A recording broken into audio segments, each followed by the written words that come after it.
तो आज के इस विश्लेषण में हम बात कर रहे हैं राजस्थान की वीर भूमि से निकली एक ऐसी अमर कथा की जो सत्ता और आत्मसम्मान के सबसे बड़े टकराव को दिखाती है।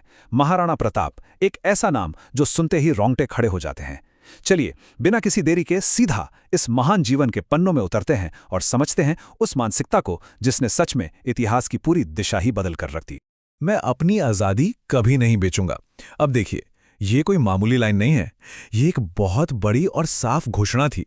एक ऐसे दौर में जब बड़े बड़े और शक्तिशाली साम्राज्य दिल्ली दरबार के सामने घुटने टेक रहे थे, समझौता कर रहे थे, तब महाराणा प्रताप ने पूर्ण स्वतंत्रता का एक कठोर मापदंड सामने रखा।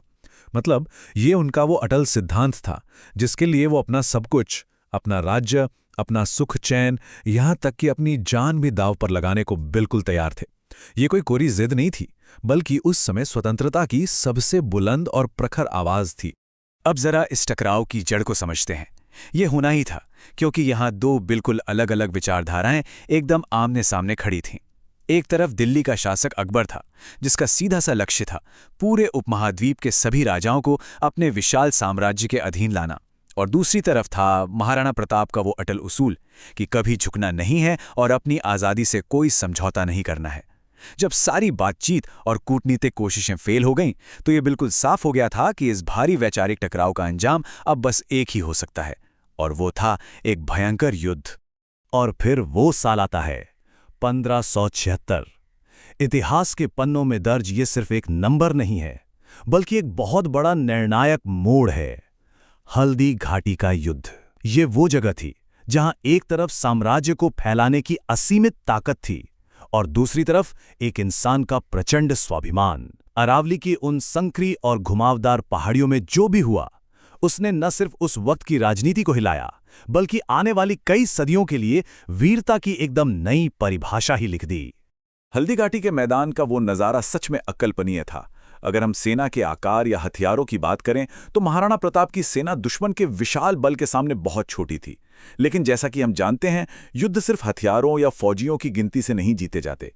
यहां संसाधनों की इस भारी कमी को सैनिकों के अजेय हौसले ने पूरी तरह ढक दिया। गिनती में इतने कम होने के बावजूद प्रताप ने जो अद्भुत वीरता दिखाई, वो सच में अचंभित करने वाली थी। उन्होंने किसी भी खतरे की परवाह किए बिना सीधे दुश्मन की पांतों को चीर दिया, जो ये साबित करता है कि फौलादी हौसला हमेशा हथियारों की चमक पर भारी पड़ता है। और इसी भयंकर रक्तपात के बीच वफादारी का एक ऐसा किस्सा सामने आता है जो किसी इंसान का नहीं, बल्कि एक बेजुबान जानवर का है।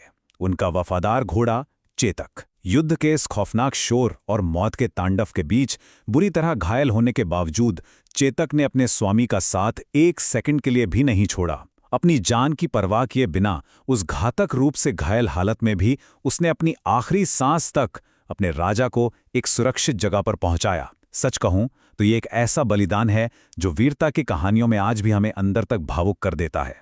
लेकिन देखिए, युद्ध के बाद का समय शायद उस लड़ाई से भी कहीं ज्यादा भयानक था।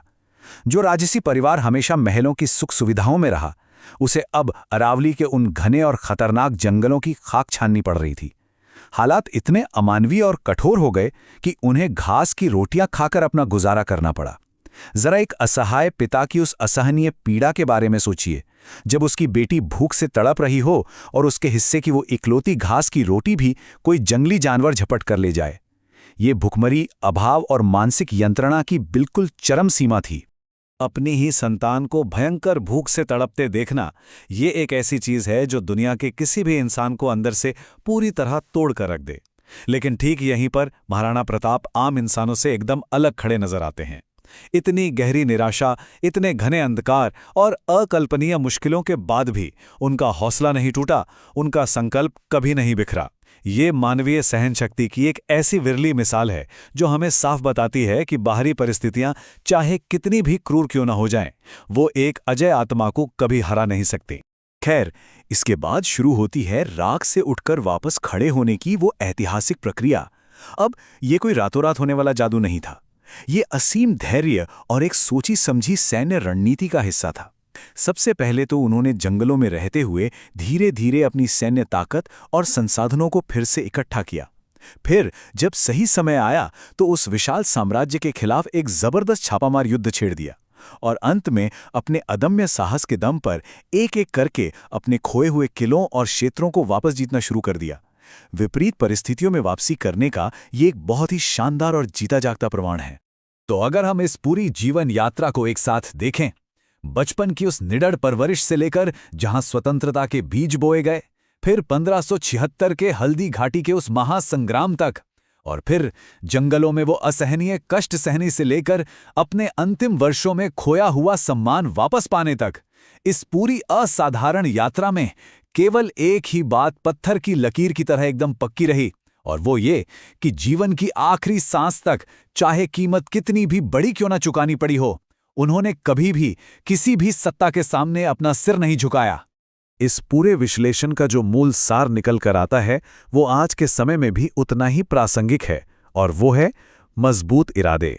हालात कितने भी भयानक क्यों न हो जाए, सब कुछ खिलाफ क्यों ना खड़ा हो, लेकिन अगर किसी इंसान के इरादे फौलादी है ना, तो उसे परिस्थितियों के आगे कभी झुकना नहीं पड़ेगा। एक अटूट इच्छा शक्ति ही दुनिया की किसी भी हार और विपत्ति के खिलाफ सबसे बड़ा कवच होती है। और सच मानिए, यही वो ताकत है जो एक साधारण मनुष्य को इतिहास में हमेशा के लिए अमर कर देती है। स्वाभिमान की जिस अवधारणा को हम शुरू से समझ रहे हैं, वो असल में एक सच्चे योद्धा की एकदम सटीक परिभाषा गढ़ती है। देखिए, एक सच्चा योद्धा सिर्फ वो नहीं होता जो हाथ में तलवार लेकर युद्ध के मैदान में लड़ता है। असली योद्धा वो है जो मुश्किल से मुश्किल और अंधकारमय समय में भी अपने आत्मसम्मान और अपने अंतिम लक्ष्य को कभी नहीं छोड़ता। महाराणा प्रताप का जीवन महज कोई पुरानी ऐतिहासिक घटना नहीं है, बल्कि इसी शाश्वत सत्य का एक बहुत बड़ा और अजेय प्रमाण है। इस महान और संघर्षपूर्ण जीवन को इतने करीब से समझने के बाद एक बहुत ही गहरा सवाल हमारे भीतर छूट जाता है। जब हमारे सामने असंभव सी लगने वाली मुश्किलें खड़ी हों, जब हमारे धैर्य की असल परीक्षा ली जा रही हो, तो हम अपने मूल सिद्धांतों और स्वाभिमान की रक्षा के लिए आखिर किस हद तक जाने को तैयार हैं?